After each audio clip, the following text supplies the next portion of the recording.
Bengals in what's going to be an AFC Championship rematch from last season. Cincinnati won it last year. According to Fox Bet Sportsbook, though, Kansas City is favored this time around, only though by 1.5. Ooh, that's a thin margin. Shannon, can you see Joe Burrow going 4-0 against Mahomes this Sunday in that AFC Championship game? I think a lot is going to be dependent on how healthy that ankle is. Now, we know it's not going to be 100%, but it needs to be as close as 100% as it can get in the next 5-6 days.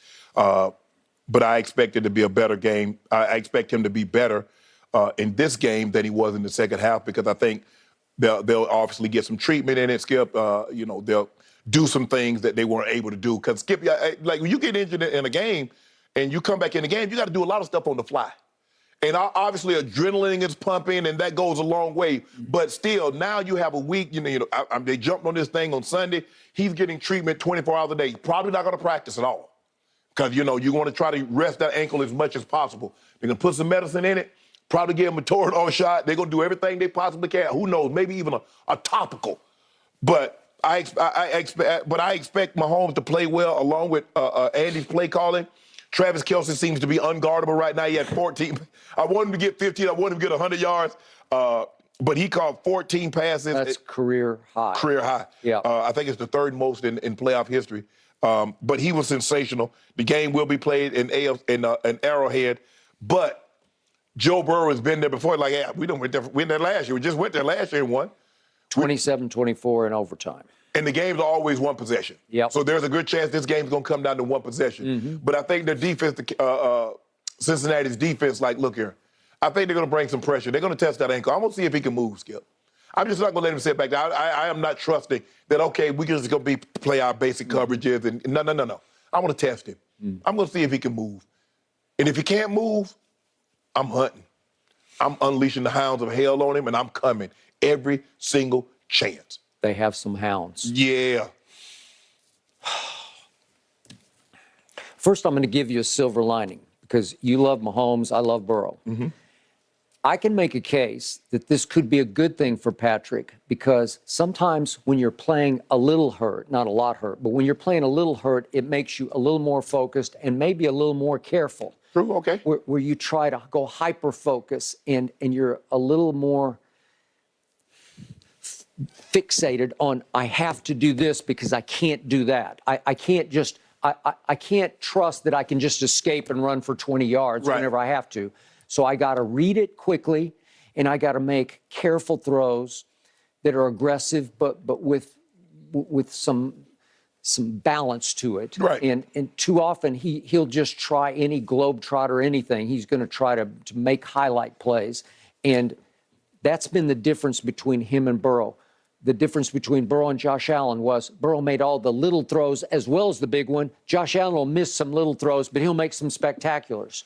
Josh Allen is not as good as Patrick Mahomes. He's like a poorer man's Patrick Mahomes to me, because he wants to be Patrick. He wants to be the apple of everybody's highlight eye. Mm-hmm. And yet, in the end, Patrick can do things nobody's ever been able to do in this game, sometimes to a fault. He gets a little too full of himself because his coach is a little too full of himself. Right. And this is an extension of the coach, and the coach wants to polish his genius label. And they try things that in playoff games will sometimes bite you in the butt and get you beaten. Maybe this time he's a little more careful, and he becomes a very high-quality pocket passer, because he can do it if he wants to. Yeah. Where he's not unleashed. He's not...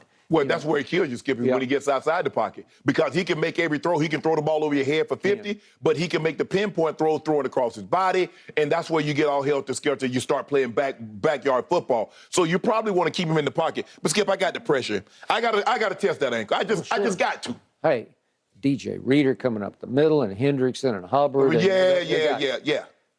And they do a great job, Skip. They do a great job of Hilton and Von Bell and those safeties. They do a great job. Hilton's a great blitzer. Man, I don't know how Josh Allen didn't see that, Skip. The guy came from the Catskills. I mean, he came from like 20,000 miles away. Right in his face. Right, and he never saw him. No, never saw him.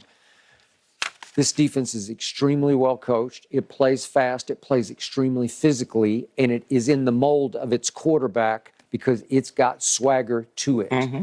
Jesse Bates back there and Eli Apple, and they've got player. Yeah. They have talent, Yeah. and they've had their injuries too because Awuzie, but my ex-Cowboy is down and out. So the point is,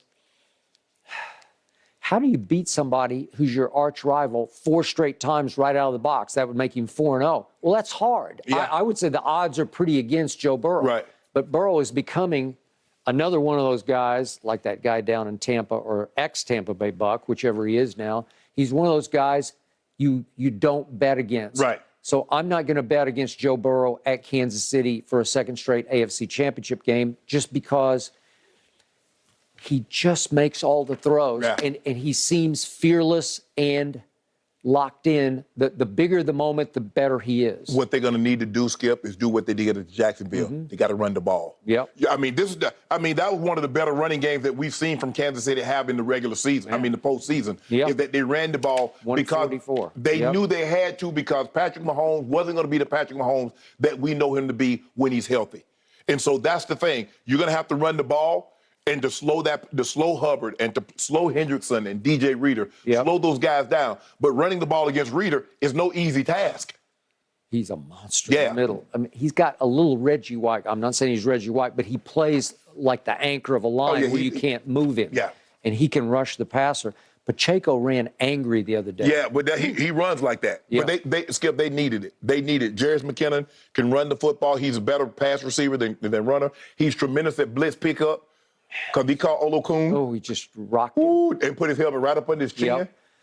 What Cincinnati will do is what Tampa did so well in the Super Bowl against Brady, where they just took Kelsey away. Oh, yeah. Remember, Levante Davis said, I got him, and I'll take him away. Yeah. And he wound up catching 5 balls that went nowhere because they just said, you can't have him today. Right. Well, if you take him, Jacksonville just said, you can have him all day. Right. We'll give him short stuff, Yeah, we'll give it to you. And again, he didn't get to 100, but man, did he gash him with 2 touchdowns? Yeah, gash him, probably kept the chains moving. The thing is, Skip, you can do that. You can say, okay, we're going to take Kelsey away, but you got to get pressure. The one thing that the Bucs could do is that they knew Patrick wasn't going to have a whole lot of time. So even if look, Levante, you take him deep. We got those 2 safeties deep because you still had to respect the speed of Tyreek. So they still played that shell coverage. But David knew he could get physical knowing I got help over the top, because you had to put that help over the top to worry about Tyreek also. Yeah. So they knew they weren't going to play single high safety because 203 in the first quarter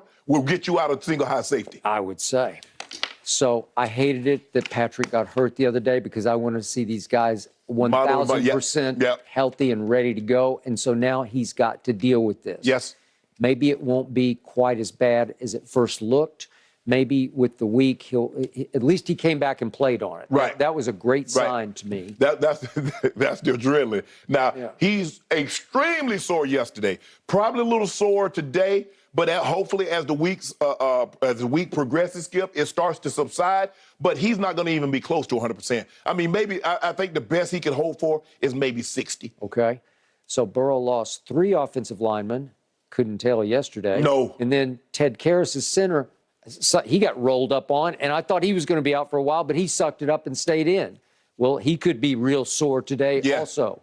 So my point is, I don't know how they keep protecting him. But he doesn't seem to care whether he's protected or not. Right. He'll take shots in the mouth. Yes, it's hard, Skip, because you can't play shell coverage because they'll run you out of it with Mixon and P. Ryan. So you just can't play cover 2. That soft coverage, Skip, and says, okay, we're going to play with 7 in the light box. They say, no, we'll run you up out of it. And now you drop the safety down and you got to go one-on-one with T. Higgins. You got to go one-on-one with Chase. You got Hayden Hurst, who's a very good receiving tight end. So they have weapons that can make plays all over the field, and plus they can run the football.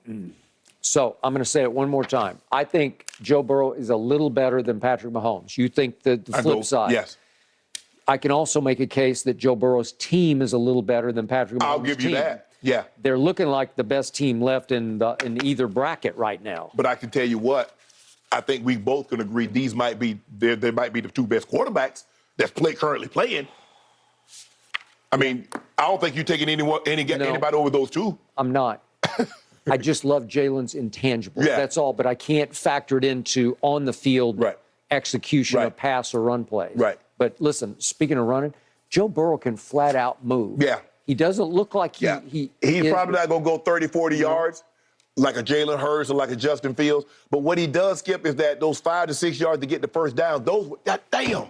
You got to be able to get off the field on third down, especially when you're dealing with either one of these guys. Because the longer they stay on the field, the greater the chance is they're going to find a way to figure you out and get the ball in the end zone. So when you get an opportunity to get